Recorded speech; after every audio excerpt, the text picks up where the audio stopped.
A very pleasant good morning to each and every one of you.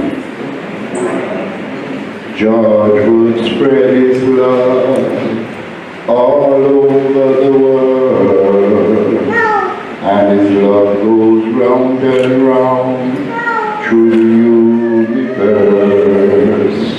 George Wood spread his love all over the world. George Wood spread his love through the universe. George Wood spread his love all over the world, and his love goes round and round through the universe. My name is Claude Sinclair. I'm a former member of the Jamaica Constabulary Force, Band Division.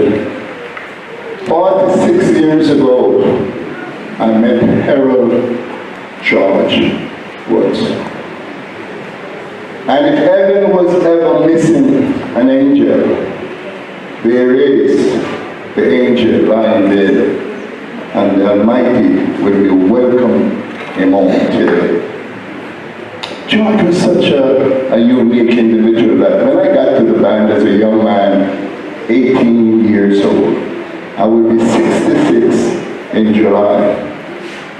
George taught me everything I know. He was a great musician, a master drummer, a great cricketer, a master domino player. They call him the GOAT. G-O-A-T, meaning the greatest of all times. I remember sometime, you know, the little $367 a month that we would get for our salaries back there in 1976 wasn't enough, so sometimes we couldn't afford a drink. And as young police officers, for those who are here, paid and honest, we know what a drink is after a stressful day at work.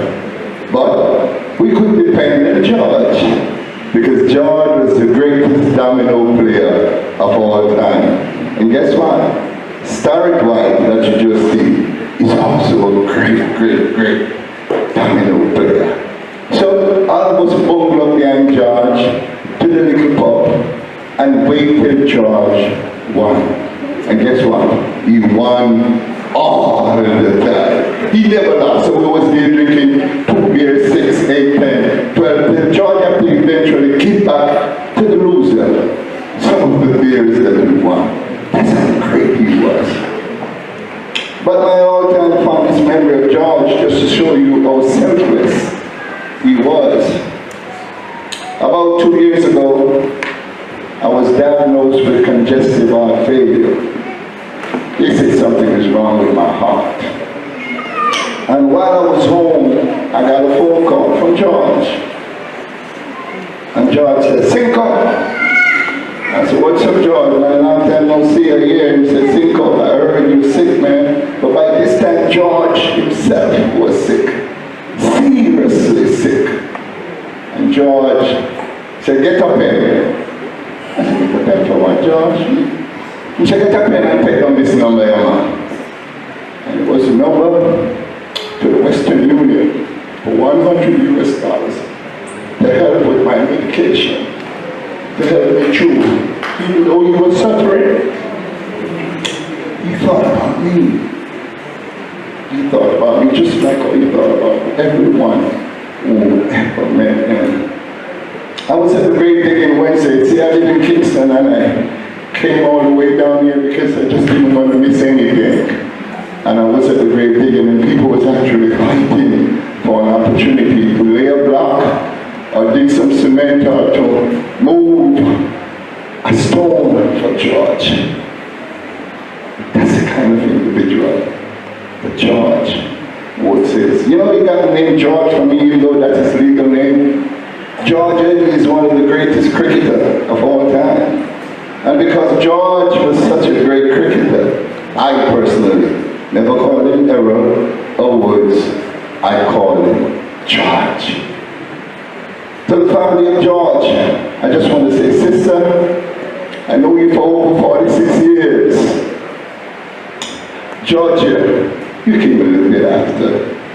Andre and Jovan and all of you, each and every single one of you, and your grandchildren and your great-grandchildren, I want to say I walked on this earth with an angel. Your father, your grandfather, your uncle, your brother is not dead. He's in heaven looking down on all of us. And I want each and every one of you to start loving each other in life, because in death, they cannot hear you. I had the opportunity, and I know Fabian Onis, I know Miller, and I know Clark, and I know Smythe, and I know all my band members, Mr. Scott Simon, and all the other band members that I represent here today. For those who could not make it here today, we represent you. George is one of the greatest human beings that was ever born on the planet Earth. George